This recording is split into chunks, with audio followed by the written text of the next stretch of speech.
Hi, I'm Lauri Niskanen and I make lutes for a living.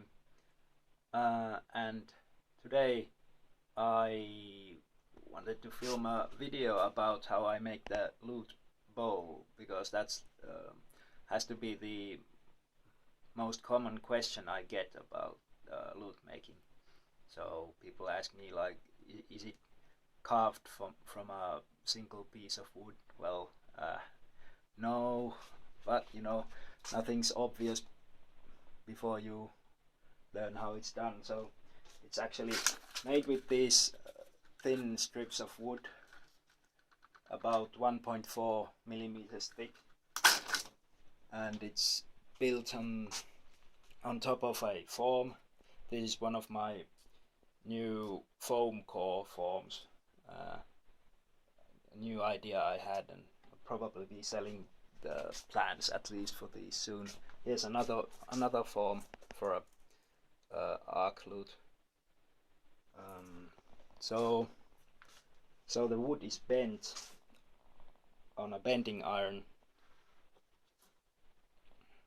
You just hold the piece to the iron. Actually, I think it's aluminum, but anyway, can't do this with one arm, but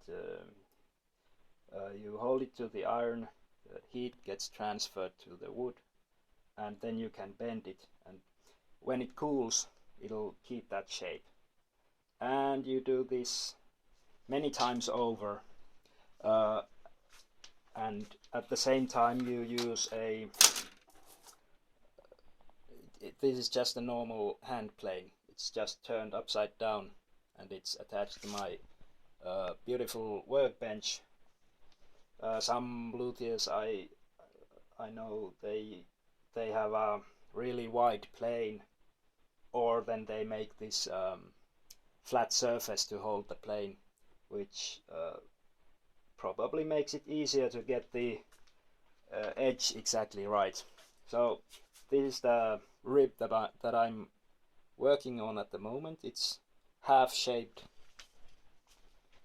and it goes on something like this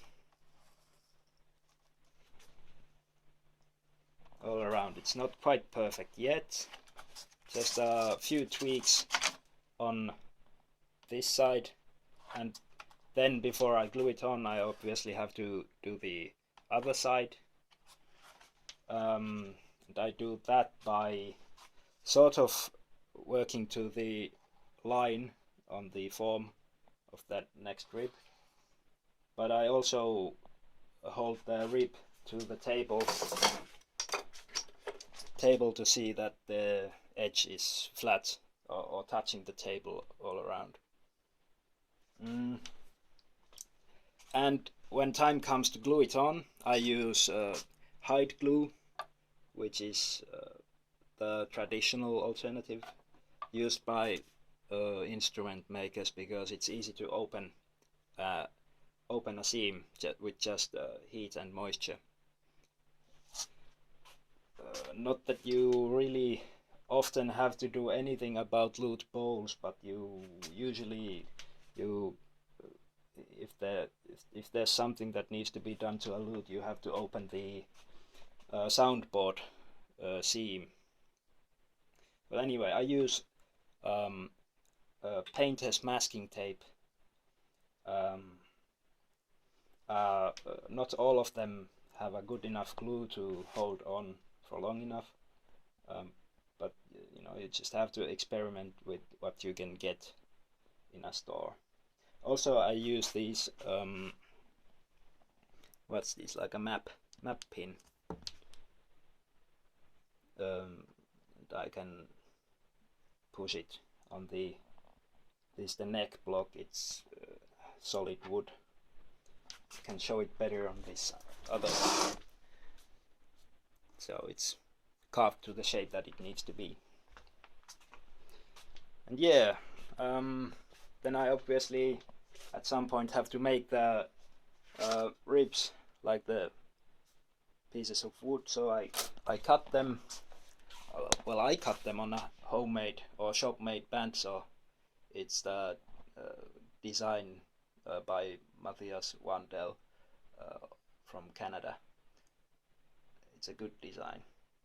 Never regretted making this one. So you basically start with a block of wood.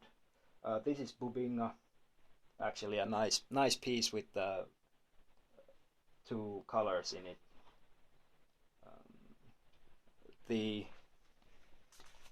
This bowl is also Bubinga, but with just not with the alternating color of the hardwood and sapwood. Yeah, so cut them on the bandsaw, and then I have this.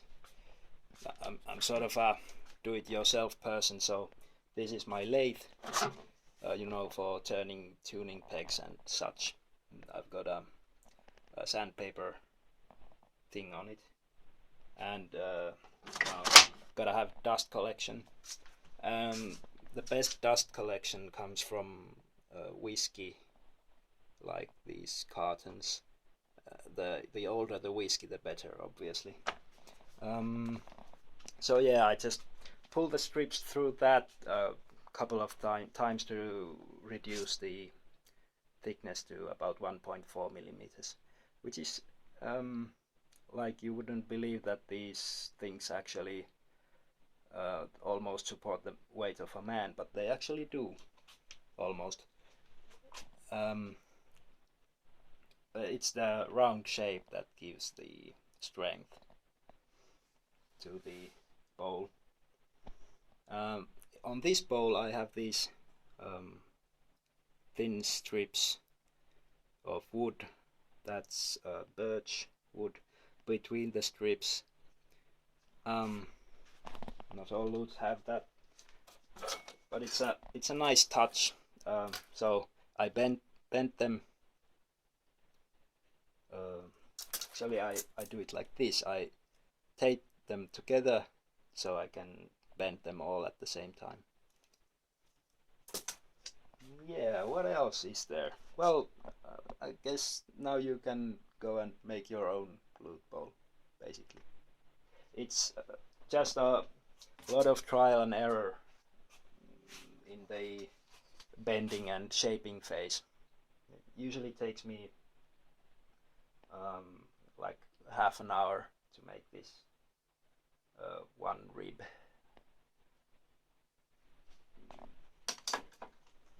Or more. Depends on the day, really. And the rest of lute making is just, you know, rather basic carpentry. Yes, like a neck for that same lute, and a peg box glued up. Yeah, that's about it. Wanted to make this video because I get asked this a lot, and I'm sort of, you know, thinking about making a video course of how to make a lute, but probably it would never really be worth it. And anyway, David Van Edwards has that CD course, which is really great. But yeah, I thought this was interesting. Hopefully it was interesting to you too. Okay, see you later.